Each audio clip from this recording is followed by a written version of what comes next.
Hi, I'm Dr. Barbara Becker Holstein, positive psychologist and also filmmaker and author, and I'm delighted to be back with you.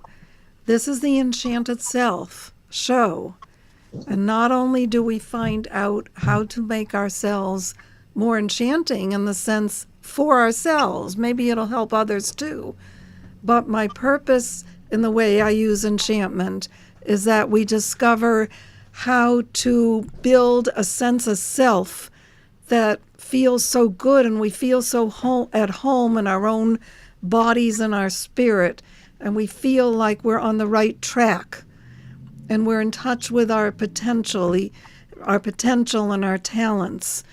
And it's really like the greatest feeling in the world when you can be there. And we're not always there.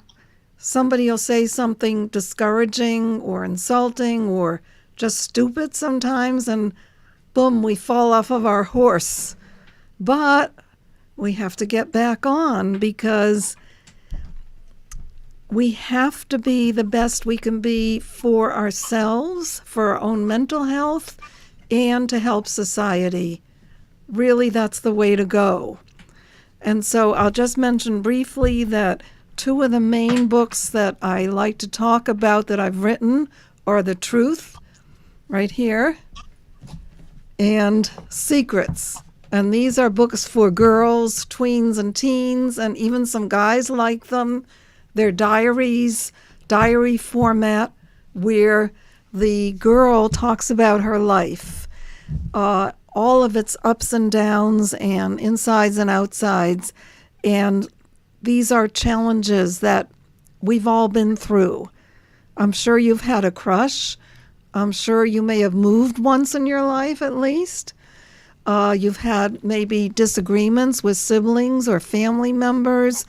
Maybe you've had a friend drop you when you didn't expect it, got a bad grade when you didn't think you deserved it, felt a little sad and melancholy for no reason. All of these things are in the rush of life and the stream of life, and they're talked about by the girl in the books. The girl in the books became alive a few years ago in a different way in films.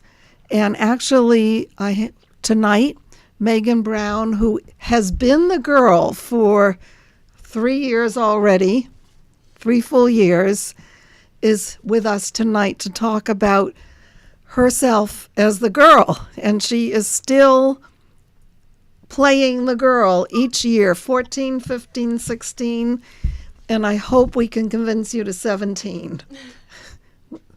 You know, maybe it'll get old at that point. I don't know. We'll see, to see how much life stays with it. But we've made a number of films, and tonight we also have on FaceTime Rachel Gesner, who is one of the characters in the films. Hi, Rachel. Hello. We'll be having you chat, and it's very interesting because your mom is going to talk too, and that'll be interesting because we have some important subjects tonight. And we also have with us, and I'm very excited, this is the first time I have a principal with us. We have Mr. Arthur Howard, who is principal of the Village Elementary School in Holmdel. Yes. And he's going to join in the active discussion. And there'll be a school psychologist who, a school psychologist who will join us, and we'll introduce him too. Okay, so to the purpose of these blog podcasts, getting all my technology running together. The podcasts is to be informative, psychologically, educationally, have fun, but stay very much on the target of serious issues for kids, tweens, teens. And one of the most serious issues in today's world is the issue of anxiety. Of course, everyone has been everyone who has been alive has been anxious. But I think that in today's world, there are many factors that kids can't really control that increase their anxiety. And what I'd like to do tonight is talk about some of the factors and some of the natural factors that go with being alive as a coming-of-age teen or tween or even an older kid. And we will be talking about the concept of lockdown that's happening in schools. And I think it is a serious issue that kids have to worry when they go to school in a way that any of us over 35, maybe even 30, didn't have to. And that's relevant. It's worth talking about. So I think what I'd first like to do is ask Megan and Mr. Howard some of their thoughts just about anxiety in general, and maybe also how your school thinks about anxiety in terms of the kids, some of the maybe facilities you have and staff, how you handle anxiety. First, all right, go ahead. You look ready. I'm going to let you go first. Go ahead. Yeah, well, in terms of anxiety, right now I'm in a pre-K through 3 building, but the majority of my experience has been in middle school, 7th and 8th grade, and anxiety pretty much comes with the middle schooler. There's lots of changes that go on in terms of their body, emotions, peer relationships, and different, I would say, from when I was in school. Today, there's also lots of pressure to achieve for lots of kids in terms of sports, and you got academics. You have 7th graders who are taking like high school classes, math and and foreign languages. So there's lots of pressure put on kids today, and along with pressure comes anxiety. And not a lot of kids know how to really process anxiety, which then turns into all the different problems. You have lots of depression, kids who come disengaged with their friends, their family. So anxiety is a real prevalent issue in schools today. What are some of the things that happen to try to help kids with anxiety in the Holmdel School System? Well, this year in particular, we have a strong focus on social emotional learning. Our superintendent, in particular, is a big fan of mindfulness practices, ways to get kids to be in the moment and be, although their minds are full, just to be able to lay back and think and just open themselves up to the possibility of relaxation, which a lot of kids don't really know how to do. Yes. Yeah. May I stop you at this point Sure. and come back, because that may tie into some of the things Megan's been thinking about. Yeah, a pretty big theme in like my whole generation's thing is like the kids are kind of getting more anxious because I do think that there's that pressure to like succeed and like achieve all this stuff while you're still in high school and like after that. And I think a lot of people have the misconception that like you should be getting everything done that you need to in your life from like 18 to like your late 20s. And that's kind of a like it's a very like unhealthy burden to have put on like people my age and like a little bit older, because if you're trying to get everything that you feel like you have to do out of the way first, when the very intricate plans that people have set out for themselves don't go as they decided, that's when a lot of like those like kind of almost like self crises kind of come in, because you feel like you're not getting done what you should be, or you feel like you're not succeeding enough as fast as you should be, and like this is going to set you back like years. I just feel like in high school, like there's a lot of pressure to set up for college, to set up for being an adult. And while that's like a good and healthy thing to do, I just don't think that it's so good that like like all your value is placed on like how well you're getting prepared for the future and stuff like that, because ultimately we are still kids and our brains are still developing. And I think that like to have all that pressure on you kind of is what causes all that anxiety that maybe you carry with you like through the rest of your life. And how can you relax? And Yeah. I think you've talked about the mindfulness. Are you practicing some of it, or just thinking about it? I mean, yeah, I try to as much as I Yeah. can, but it's really hard to like practice almost just like being yourself in your body in this period of time when you've got like, oh, you have to hurry up and like get to college, or you have to hurry up, and it's always just hurry up and do something in the future instead of just like relaxing and enjoying what you're doing right now. In the present. This sounds like typical stuff going on, what you're hearing, Mr. Howard. Yeah, there's Yeah. lots of pressure on high school students. Everybody wants to get into the right college. Everybody wants to be focused and on to the right career. And it's hard to live in the moment because you're always thinking 2 steps ahead of what you have to do.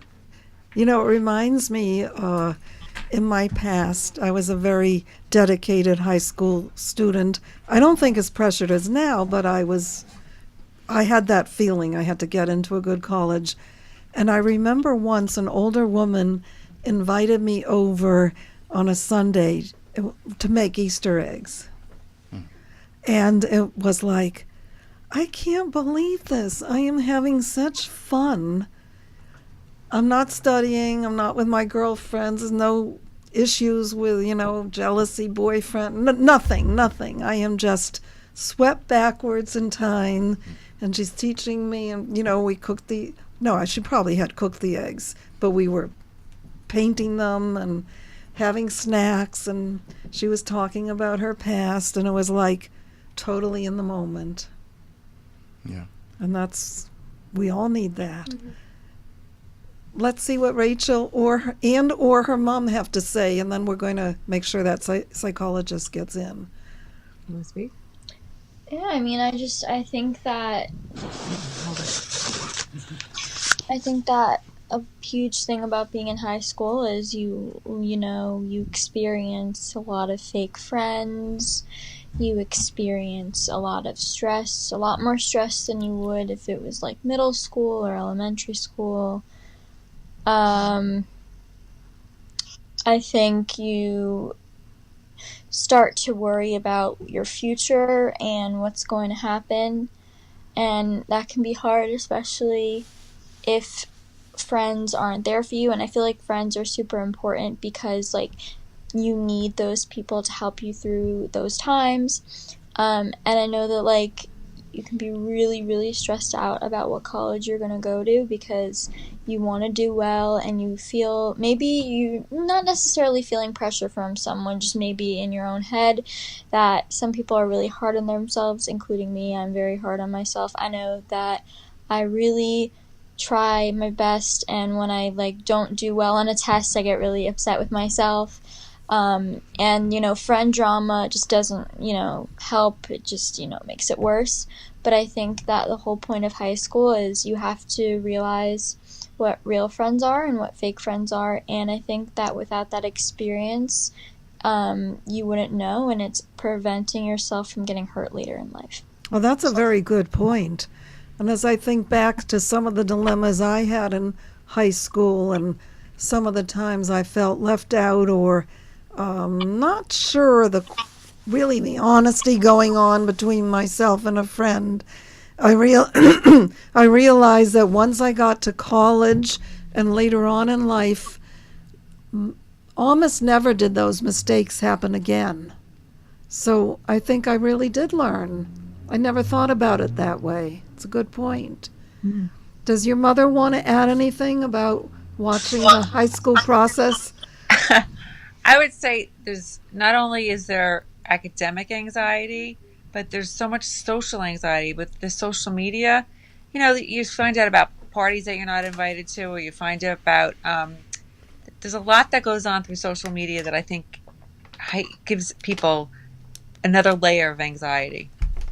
That I mean, I didn't have that growing up. You could go home on the weekends and do whatever you want. You didn't know what was going on. And I think that now every second and of every day, people are, constantly, it's a pressure to post, everything that's going on in your life.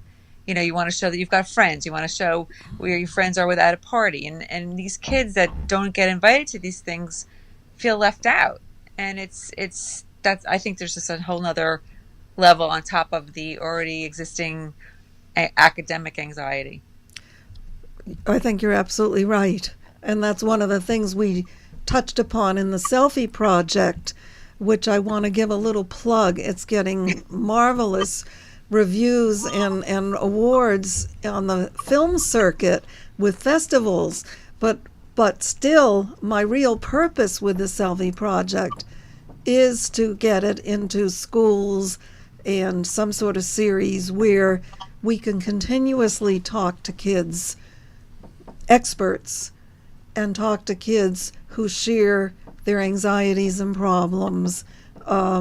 So you're right. The social anxiety, we talked about it a lot in the Selfie Project in the first film. And there's another thing too. Like I find like Julian, both my girls see this too. Like if you don't drink, you're not accepted.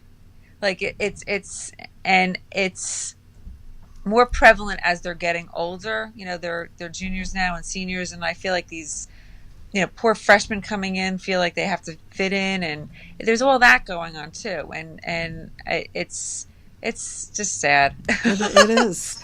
Stay. I don't know if we'll lose you. I want to let the school psychologist talk, and Okay. also Mr. Howard to react to the drinking and some of those issues. Let's see if we can get Jamie on. Okay.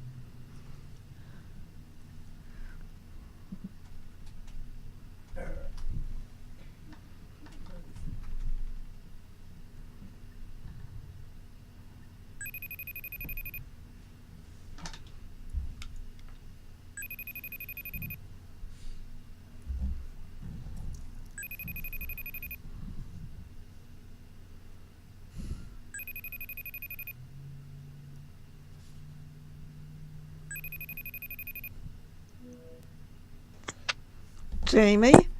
Hey, how's it going? Hi. Nice to meet you via technology. How are you doing? I'm great. I'm Barbara. Pleasure to And meet you.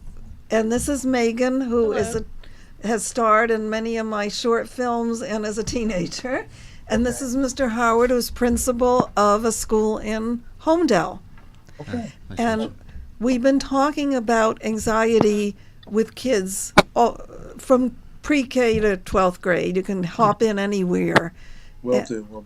And so, unfortunately, there was no way to have you listening, but maybe you could just jump in and give us a sense of what you see in anxiety with the kids in your district. Definitely. So, I've had the opportunity to work from elementary, middle school, and high school over the last 4 years. So I definitely have seen anxiety in a lot of different settings and different environments. I guess the big thing in the school psychology field and in the education field, I would say, and sorry if this has already been covered, but definitely it seems like there was a big wave with the ADHD diagnosis coming to schools a couple years ago, and that led to a lot of support and access for those students. And it definitely seems that the the thing we're seeing in schools pretty frequently, is the anxiety piece. Students asking for accommodations. My role as a school psychologist in a school is primarily being a case manager for students with special education classifications. Mm-hmm. So there's definitely, I would say, a rise in students coming in with anxiety and necessitating things like a 504 plan. So a 504 plan would be like a plan that allows them a level of accommodations and support inside the schools without the special education classification. And students are able to get some of those supports, through a 504 just with a diagnosis of anxiety, depending how much it's impacting them. There's definitely a lot of students that are suffering from anxiety in different ways. And the hard part is that I definitely feel like, it's difficult for parents to truly be educated on how to support their children. It can be difficult enough for teachers and other school professionals to know how to handle and manage those students in the class. But obviously, parents are the ones that they spend a lot of time with, and um, it's Yeah. important to educate them as well. And I think that's such a good point that hadn't come up before, because when a parent is aware that a child isn't quite right, Yeah. they may get angry and frustrated because a anxious child may be sloppy in the way he keeps his room. He may space out and not get his homework done. He may, he complain of psychosomatic complaints. He doesn't want to go to school. He has a slight fever. Take my temperature. All sorts of things that can drive parents crazy, let alone some depression, maybe discovering that your kid has some marks on his arm that you don't know what they're from. I mean, it's terrorizing to parents at times. I would definitely say, yeah. It's very difficult as a parent to know what to do with those children. It's difficult for me as a professional, even being in the field, how to, effectively communicate, how to support to the staff, to some of those students. Because the thing is, a lot of students with anxiety, it seems like, they have a lot of ups and downs, and it's a situation where, as an adult, you don't really understand why they can't just keep themselves up. And obviously, if it were that easy, they wouldn't be suffering from Right. depression. Yes. And like, it can be very minor things that give students a pretty high level of anxiety, I guess, and things you wouldn't even think about. To share just really briefly, I've worked with students that are on the spectrum, and they get anxious over very minor things that you wouldn't even think about. I've worked with students that are very, very capable, very on the high end of the spectrum, but even those students, they might get anxious from fire alarms or just drills and things of that Right. sort. And Well, yeah. may I jump in? We're not course. quite at that subject yet, but we are going to talk about lockdowns. How does that group of kids handle just what you're saying, drills, lockdowns, all the things that go on in today's world to keep kids safe? Difficult. Do some of them stay out of school even if they know there's going to be a drill? Are they? I think they get, they definitely become very afraid, and it's definitely like, as a school, what I would say is that, with those kids of high anxiety, we usually try to touch base at least beforehand during a drill, or at least afterwards, knowing that, the student might need to kind of debrief. I think the unfortunate truth is, just with students having access to, technology and videos, that they're able to see that, there was a lockdown drill, like somewhere else in the country, that, like, there was an active shooter or something. I've actually had the experience where I was in a middle school where they, the previous year, the elementary school students that came to the middle school as sixth graders, the next year they had experienced like a quote unquote actual lockdown. There was an individual in the building that wasn't supposed to be there. And then, like, so it wasn't, no one was in any imminent danger. But the next year, a whole year afterwards, we did have to have, like, pretty much like a kind of crisis situation where, after the first lockdown drill, a lot of students experienced a high level of anxiety, high level of stress that, we weren't really prepared for or aware about, that, we didn't plan for, I guess. And then, it ended up being a situation where we had to call a couple of support staff from other buildings to come and try to help support those students. And it's just kind of things like that you don't really consider, that, one traumatic event might impact them greatly. And just making sure that we really, cover our bases and make sure we're being thoughtful of those students. I think so often when we're trying to protect people, we make them, whatever it is, even when you get on a plane and they talk about the oxygen mask, by the time the plane is flying safely, you're a wreck, worrying how you're going to get the mask on. It's just human nature to some extent. Do you want to jump in at all around some of these things? Well, by state law in New Jersey here, we have to perform 2 drills, minimum 2 drills a month. One is a regular fire drill, which I'm pretty sure everybody is familiar Yes. with. And then the other is a special type of drill. Either it's a lockdown, a secure the building, or something to that nature. The unfortunate reality of the world that we live in now, the drills, we have to do the drills. Nobody is really going to know how they're going to react to an emergency situation until they're presented with it. I mean, we can do drills every month, every year, and people will know the routine, but people are still human. If something happens, people panic, people, they get upset, they get anxious, they get scared. The hope is that they remember what we practice at the drill, that kicks in, and it limits their anxiety, it limits the panic, so we can get people to move or into areas safely. It's an unfortunate reality of schools today. We see all over the news things that happen in different parts of the country in terms of violence or act of violence or intruders in schools. So the drills are actually necessary, because besides educating, which is my primary goal as a principal, Sure. as an instructor, it is keeping kids safe. And now that I'm with younger kids, you have to really recognize that things like drills, but it's real interesting. Younger kids, if you tell them we're having a drill, they line up, they go outside, they stand there silent, they know the routine. There's times, like the gentleman said, that there's some parents who will contact us ahead of time and say, well, my daughter or my son is a little anxious about drills and stuff. Can you give them like a heads up of when the drill is coming? And sometimes honestly I have mixed feelings about it, because the purpose of the drill is so that we can try to prep kids for emergency situations that we can't plan for. So there may be a time sometime in the future where something happens where we can't get to that kid and prep him for the drill that's coming, But a big part of it is going to them afterwards and making sure that they're okay, and how do they act in it, how do they feel about the drill, and how they act in it. So a lot of that decompression after the drill is over is what we do. Not so much beforehand, but a lot after if we feel that we need it. Megan, do you want to jump in with anything? Yeah, I mean, my school's drills are like pretty, I don't know, they're not all that hectic. We have a pretty small school, so it's really easy for us to like get out of the school without like any claustrophobia or anything like that happening.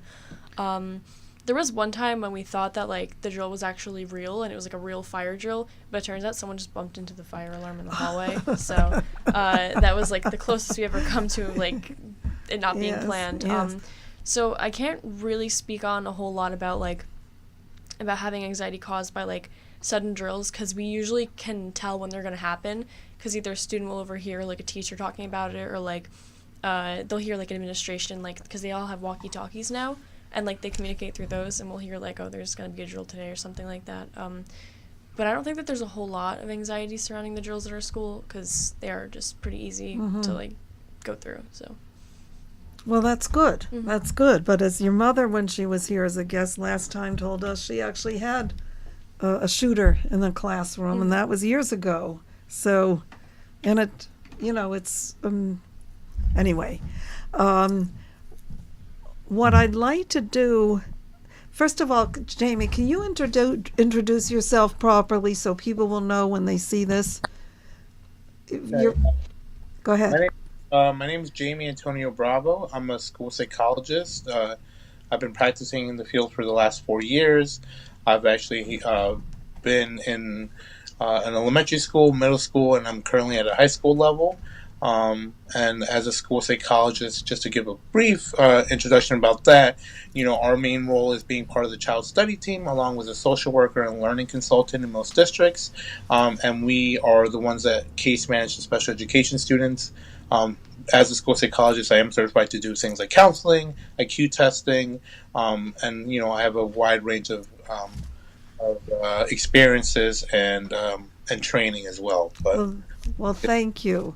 Thank you. I want to play the film that I've made around the lockdown while you're still on the phone with us, so that you can see what I've tried to do is create a lockdown scene where actually there is no real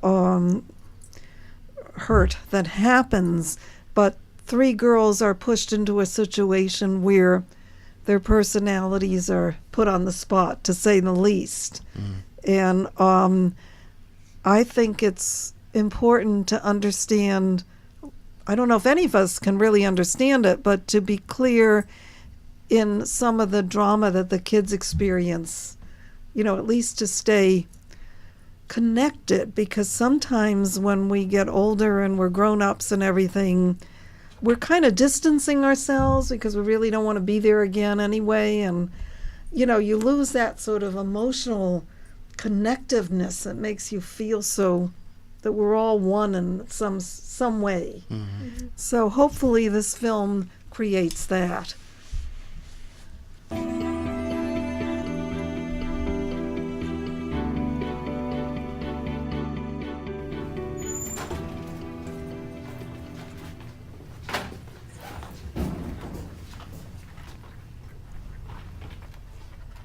So, where are you getting your hair cut and colored these days? Salon L, downtown. How much do they charge? I don't know. My mom paid. Okay, Miss Privilege.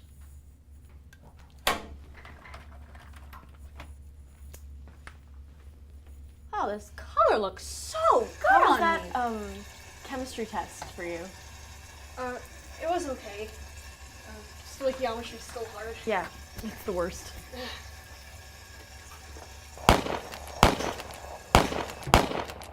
Did you hear that? Was that gunshots? I don't know. This is Principal Howard. This is an emergency. Initiate lockdown procedures. I repeat, this is Principal Howard. This is an emergency. Initiate lockdown procedure. This is not a test. Oh my god. Oh my god. Oh my god, what do we do? What do we do? What do we do? Quiet, quiet. You have to listen. We're gonna die. We're gonna die. No, we're gonna die. Get in there.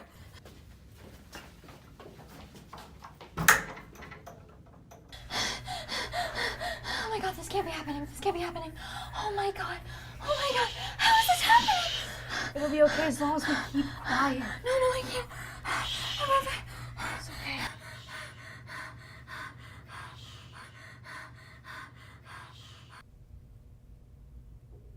Taft is all clear. I repeat, Taft is all clear. This is Secretary Higgins. Taft is all clear.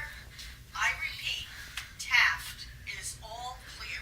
Thank God. Oh my god. Oh my god. We're still alive. Yeah. That was insane. I hope Brian's okay. Oh my god. Thank you.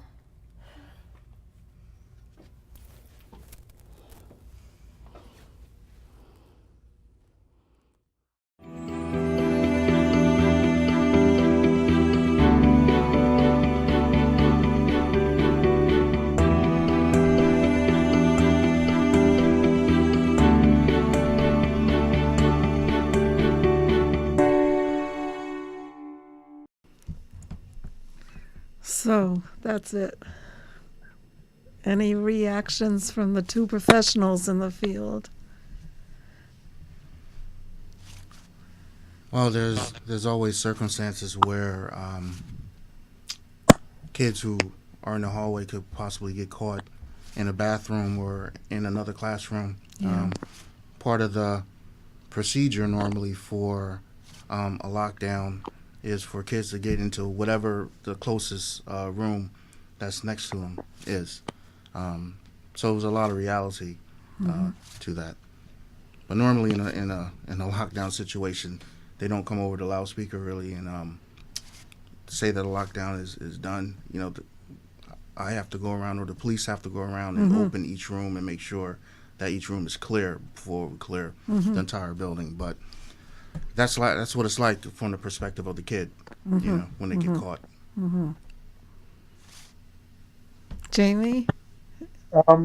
Yeah, just kind of picking off what he's saying, that it does a good job of showing that perspective. I think I have definitely been in lockdowns where it wasn't just a drill, where it was like there's some buildings have different rules, but if there's an ambulance that has to be called for one reason, they'll be call a lockdown in the building I've been. I've had it where like parents were kind of going irate, and we needed to like have police come, and we went into a lockdown. I think the difficult part nowadays too is that, with technology, with students in a lockdown for longer than 10 minutes, they started worrying and started to get anxious, and they start texting people, reaching out to parents and stuff, and like, hey, we've been in a lockdown. I've definitely been in a lockdown where, because of a student I was working with, we ended up being in a lockdown for at least like an hour, or a little bit over an hour. That wasn't unexpected. And I'm sure, afterwards we kind of had to debrief a little, touch base with some of the students that we, might feel got a little bit emotional regarding it. So it's definitely a situation where, these lockdown drills aren't just for drills. Sometimes they do happen, and it's not just active shooters. But, that thought, as we're, leading back to the topic of anxiety, can be pretty anxiety inducing when students and parents are, not aware of what's going on, in the schools. Those are such good points. I find both you and Mr. Howard, you're kind of enlarging the whole picture, and it's even more layered than we might think.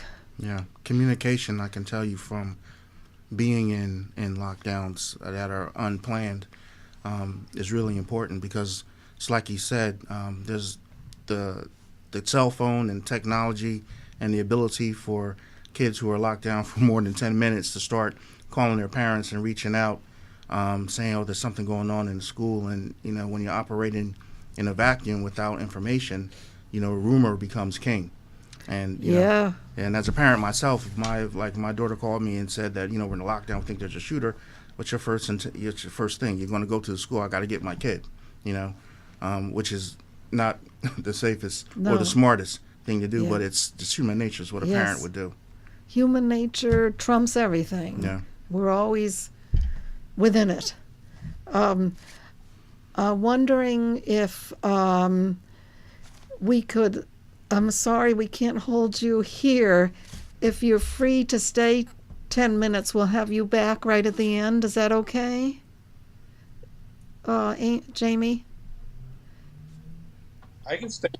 I'm in no rush. Whatever works Yeah, for you. okay, but I've got to cut you off so I can bring the other girl and her mother back. Okay? Awesome. That works. Okay. We'll be All right. back to you. All right. Okay.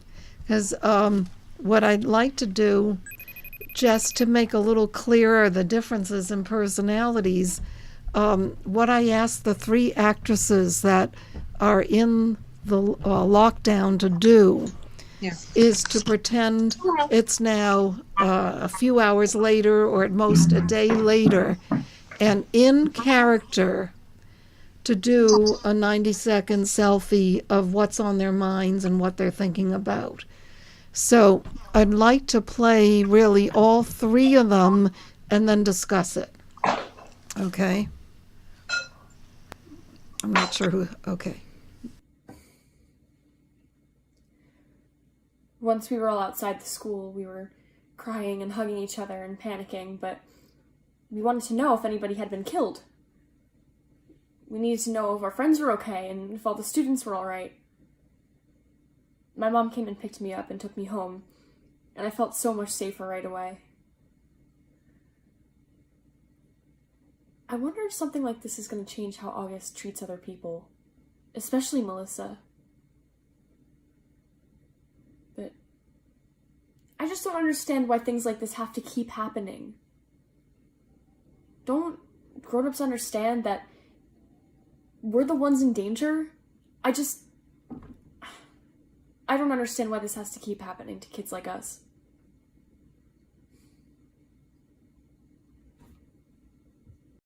Now we're going to go on to, I'm not sure if it's Rachel next or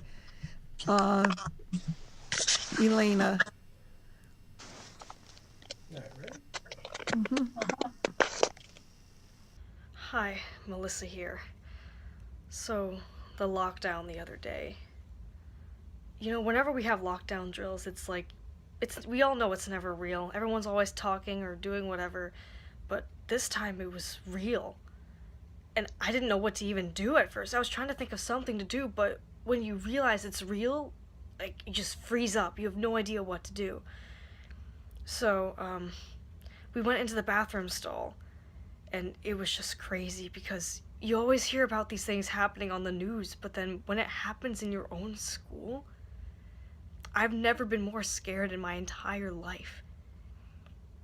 And then when she, I'll be honest, I know I don't like her very much. She's never been nice to me. She always seems to pick on me.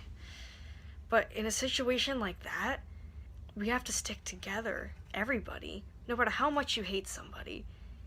Because when you're in a situation like that, that's deadly. We could have been killed there. And so I had to comfort her. What else was I supposed to do? In a situation like that, it's different. You have to change.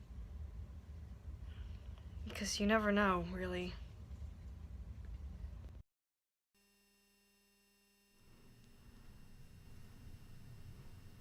Mm-hmm.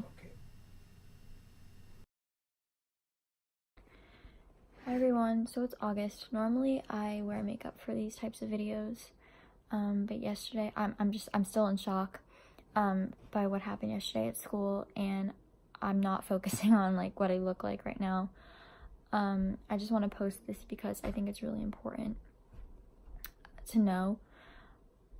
For those of you who don't know, our school, Taft, was shot up. It was the most terrifying experience I've ever had in my whole entire life. I thought I was gonna die. I didn't know. I was thinking like, oh my god, I'm never gonna see my parents again. And that feeling is you can't even describe that feeling of thinking you're never gonna be able to see your loved ones ever again. I'm really grateful though. Melissa did calm me down. I did have a panic attack. I just feel really awful because I'm so mean to Melissa because I feel the need to pick on her because of how frustrated I am with the fact that she has such a nice life. And it makes me feel better to pick on her, and I honestly feel so bad about it because she helped me, and I'm not trying to be this monster. I'm a human being, and I'm gonna react the way I'm gonna react. I mean, some people might be like, well, she's a bully, like, does she not have feelings? Like, no, like, I have feelings. I had to let out my vulnerability, and she was there. But I have never been in that experience before, and it disgusts me thinking that kids are scared to come to school. And this has been happening way too often, and I don't know what it's going to take to make people realize that it's enough and that lives are at stake here and people don't want to come to school because of this. Like, school's supposed to be a safe environment. And I never even thought, I would always say, oh, but that's not going to happen to me. Like, I would watch the news and I'd be like, that's not going to happen to me. But, like, you think it's not going to happen to you, and then it does. And it's the most terrifying thing ever. It needs to stop. Those are the 3 in-character reactions to a lockdown. And any reactions again, Mr. Howard? Well, like I was trying to explain before, nobody really knows what they're going to do in an emergency situation. Although you practice and you drill, it's still you want to try to make sure it's self-preservation. So you want to do whatever you do to make sure that you don't get yourself hurt. But in the example that you laid out, you can tell that the students were aware of the practices that school had. They knew to get into the stall. They knew to stay together. They knew to stay down and to stay quiet until the all clear was came about. But there's always residual effects after any kind of emergency. It's just a matter about how you go about processing it, Sure. So there's always self-reflection, self-thought, especially if it's something that's really traumatic for kids. And our topic here is like anxiety. That's anxiety to the 10th degree. If somebody shooting up a school and you're stuck in the bathroom, especially with somebody that you may not be really friendly with. Right. You learn how to make friends quick. Yes. To protect yourself. Megan, what's your reaction seeing all three? Well, first, I want to say that I didn't see the other two till now, and I just want to say that Rachel, you did a really good job with yours, and I want Thank to you. tell Elena later that she did a really good job with hers. I thought that having each individual perspective from every character was like a really, really nice touch, especially since like everybody would process that sort of thing differently, and I think that it's a really great idea to show like all three sides of a very like dynamic like three-person experience sort of a thing. Rachel? Well, I know that I'm sorry. Your volume was turned up quite a bit. It's okay. You're good. No. what? No, the volume was suddenly up, and I guess I'm anxious. I'm anxious. Oh. Well, although I can't see them, I think it's really interesting to have every point of view. As Megan said, you don't know how someone may react versus another person. Everyone has different reactions and everyone handles situations differently. I feel like some people have panic attacks, some people don't say anything, some people talk too much. It's just or like out of a, they can't stop talking out of a response of like what I don't know what to do, or a complete utter panic. Some people just shut themselves down. And I think it's really important to understand that like every person is different and they have their own reaction. And I feel like that by seeing those three clips, you can kind of get a sense of how each character is kind of a little bit of a different personality, a universal personality. Each character is kind of like their own little universal personality. And you kind of get to see all these three personalities go through the same thing, but have different reactions. Yeah, for sure. And mother of Rachel for a minute, and then we have to go to the school psychologist. Okay, we didn't see the other. I didn't see the other videos when you were watching them, so I don't know what the inner thought was of the other girls. But I have to say, like it's in situations like that these girls prove that any walls that they had up or any feelings that they had towards the other kind of went out the window, like in a panic situation like that. They all kind of come together and try to comfort each other. Makes a lot of sense, and it's part of human character. That's good. That's great. Well, thank you. We're going to say goodnight to you and Rachel now, okay? Okay, thank you for having us. Thank you for having us. Yeah, it was great. And We'll see you soon. Yep. And we're going to go back to invite in Jamie for the last few minutes. And maybe what we could do is kind of each of us give some advice or words of encouragement or anything, a resource. Let's see if we can help people with something positive. Hi, Jamie. I'm sorry you missed the three little films, and I can send them to you later. But basically, you see the different characters, how the girl that was a bully was befriended by the shy girl, and how everyone kind of worked to keep everybody alive and safe. So I was thinking as we conclude, because believe it or not, we've gone almost an hour, and I think if I want each of you to have a chance to make some comments, maybe share some advice or even a website or just some encouragement, because we can't really solve this problem, but we can be people that are the torchbearers of hope and advice and encouragement. So whoever wants to go first. Sure. Okay. Basically, I just want to say that as someone who's experienced anxiety, I understand like how kind of crippling it can be sometimes. And I understand that there are definitely people that like don't want to leave their houses or just maybe isolate themselves because they feel like it's the best, safest option. It's really not. Everybody deserves to be surrounded by people that they love and trust, and that treat them well. And when I say everybody, I mean anybody listening and just anybody who really needs it right now, especially, that you are deserving of the love and respect that anyone else should get. So, yeah. Yeah, well said. I guess I would just have to say that for anybody who's out there listening, experiencing anxiety, the first thing that I kind of always tell my kids about feelings, there's really not a right or a wrong to a feeling. The way you feel is the way you feel. The best thing that you can do is try to express it.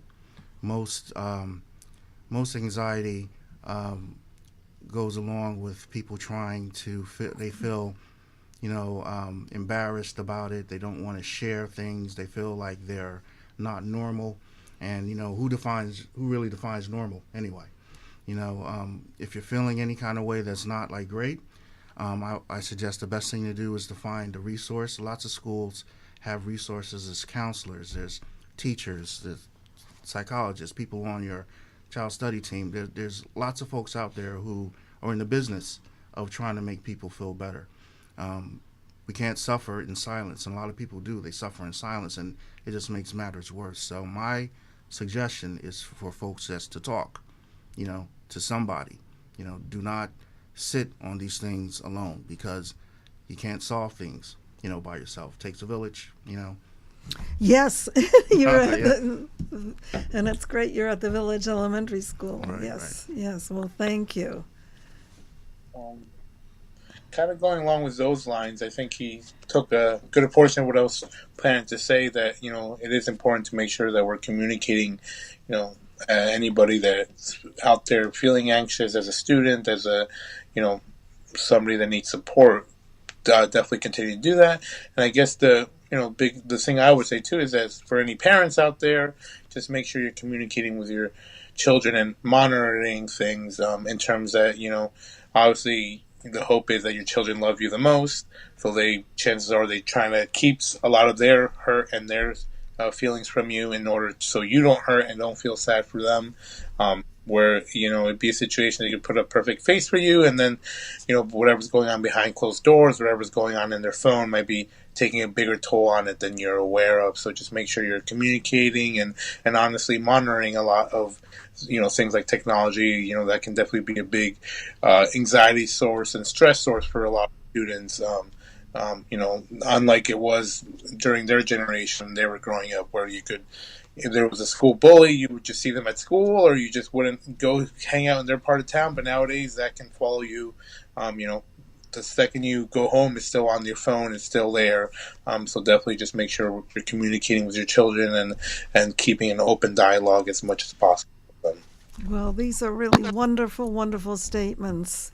And I think I would just add that in terms of the concept of self that I teach, if people, particularly the parents and the educators and the teenagers too, if we can stay in touch with what is fine and generous about ourselves, we will, as a society, eventually make the right corrections. And you're right, we can't stay isolated. But each person has a different set of talents. So one teenager may be wonderful at being nice to certain other kids. And one parent may be a great person to really get on the school board, and another parent may be great to lead a Girl Scout troop, or to just have a welcoming home where people feel free to talk, including maybe neighborhood kids. So nobody has to have a pattern that's just like anybody else's. But we do have to work in a connective way, because these problems they're just not going to float away. They're going to require the dedication of us as fine human beings, and let's live up to who we really are. And thank you. Another enchanted evening together. Goodbye for now.